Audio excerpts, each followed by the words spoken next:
to get real vulnerable, y'all. Do I look cute? What's up, everybody? My name is Justin Muncy, if you don't already know me, and this is another episode of Just In with Justin.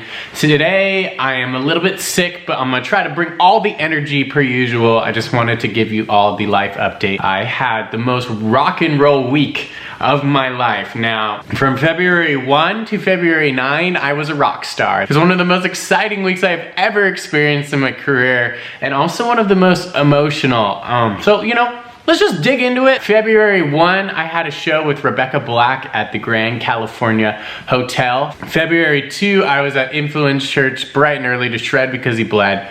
The 3rd was an off day, but I had to learn all these songs because on February 5th, I had an audition for a big tour for a pretty cool artist. I can't say him here. I don't think I ended up getting it. It was a challenging and a fun audition, and I felt well about how I played. He was like an EDM pop artist, so they had me playing guitar and keys. And then February 6th, I flew out to Connecticut for a show with Miss Rebecca Black. Yep, that was crazy. And then we played the show that same night. I flew back February 7th, and then Influence Church actually asked me to play on their latest single. That was really amazing. So February 8th, we were in studio, prepping all the parts, getting it all down, doing some pre-recording, and then February 9th, we did a live recording. And that was the most rock star week of my life in a nutshell. So show number 1 was an acoustic set at the Grand California Hotel. It was kind of a bucket list thing for me. I've always wanted to play at Disneyland.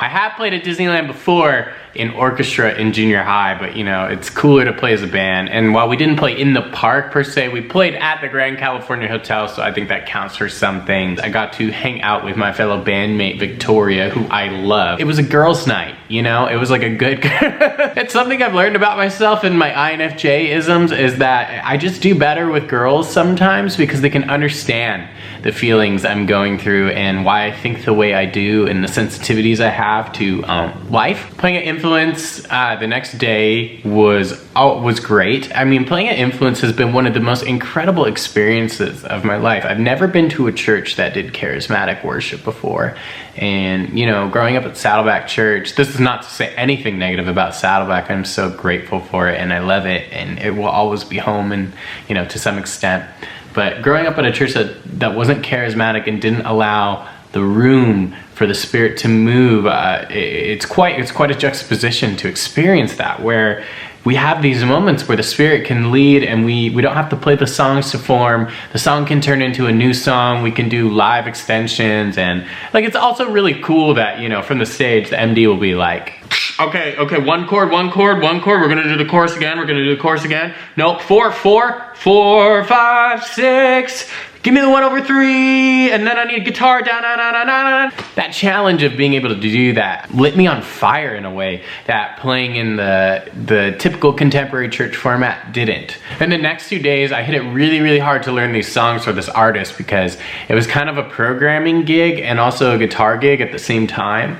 And I had no idea what was gonna be expected of me. So I like called all my EDM friends and I'm like, hey, can you like listen to this song and tell me what that sound is? So I spent those 2 days learning 2 songs because the MD did not specify what was guitar and what was keys. Wednesday's the big audition. I drive up to LA. I have to bring all my gear, like literally my keyboard, my laptop, my interface, my pedals, my amp, my guitar, all of it. You know, and it's one of those moments where you really learn that you're an introvert, right? I realized I was trying to be an extrovert for a very long time, and that's probably why I felt burnt out all the time. I do better doing more introverted activities. Like if you look at it, I like to play guitar, I like to read, I like to write, I like to go to movies. I put it on and I'm like, what's up? I'm Justin, I love your music, I'm so excited to be here.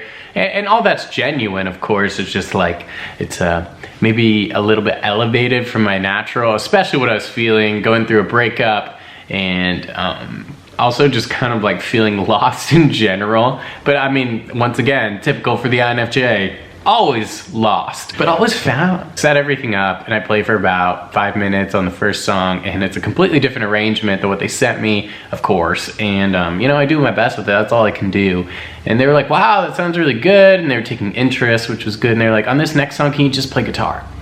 And well, for the next song, I had planned to play 99% keys because it's an only keys song. And I'm like, oh, okay. And I told them, I was like, but see, I have the sound made and I played it, and they're like, yeah, that sounds perfect, but yeah, just make something up. I had to improv the whole second half of my audition. They're like, yeah, textural things, so I like put on a swell patch and kind of did swelly worshipy guitar things, and then had like a couple melodies in there, here and there, and just kind of let it rip. And that night, one of my other good friends, Jordan, who you've seen if you've seen our 1975 cover video, went right after me, and I'm sure he crushed it. He's an amazing player. He and then my other friend, Chris Diaz, who I've also done a 1975 video with, went out for drinks and hung out. Chris let me stay at his house because I had to fly out of LAX at like 6 a.m. the next morning. And so, yeah, we hung out, and it was really cool to talk and hang and see how my other guitar friends trying to make it in music are doing. And then, so I hopped on a plane the next morning to fly to Eastern Connecticut State University. You cannot take a direct flight into, what is that? Connecticut, duh. I freaking love college shows. If you've never played a college show, you gotta do it. The energy is incredible. It's nice to feel like you're playing with people around your age and connecting with an audience your age. And then like, I mean, also it's cool because of the girls. I'm not like that, but sometimes. We played the show and played a really long time. We had like an hour-long acoustic set.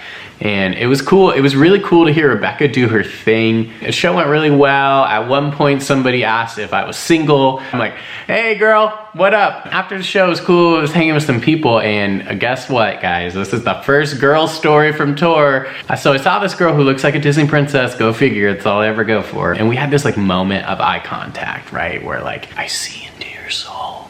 You are me, we are one. And then she walked away, and like part of my heart was just like, she's gone. I don't know what came over me, and I just like said this out loud. I was like, so I guess you don't want to be friends then?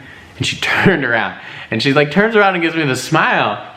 And then I was like, hi, I'm Justin. And then we started talking, and I found out a little bit about her. And she starts telling me how she wants to be a math teacher. And I was just like, once again, I don't know what came over me. And I'm like, you want to be a math teacher? I don't know if that's a good idea. And she's like, why is that not a good idea? And I was like, if you were my math teacher, I would be so distracted.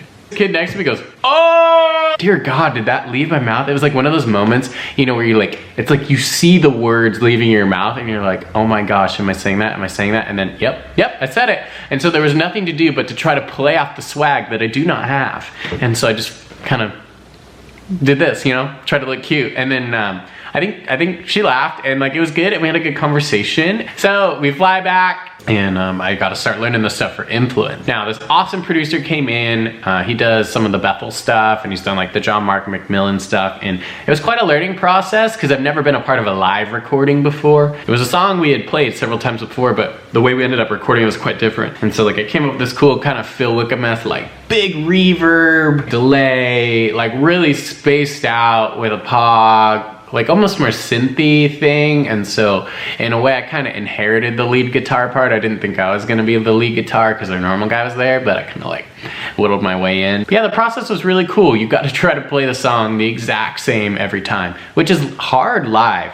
Like in a live setting, I just try to feel the moment. Like I let the feelings encompass me and the spirit and the music, and I just try to like, oh, maybe we're really digging in, so I'm gonna really dig in. But because it's a recording, I kind of had to dial that mentality back a little bit and say, okay, I'm gonna literally just hit a whole note. I'm gonna hit a whole note, and that's enough. So by the end of the week, I was drained emotionally and spiritually and mentally, but I was also kind of like filled emotionally and spiritually and mentally. There's something really cool about living out what you're meant to do. If you haven't experienced that, I really hope you get to, and that you figure out what that is. And I'm sure you will. God will meet you where you're at, and he will find a way to make it happen. And that's it for this episode of Just In with Justin. I'm gonna be doing a new thing coming up soon that I'm pretty stoked about, and I think will be beneficial to all you guys out there, guitarists and musicians alike. But yeah, thanks for sticking with me. We passed 2,000 subscribers, and that's amazing. So yeah, keep sharing this channel, liking, comment, subscribing, all that jazz, and I will catch you next time.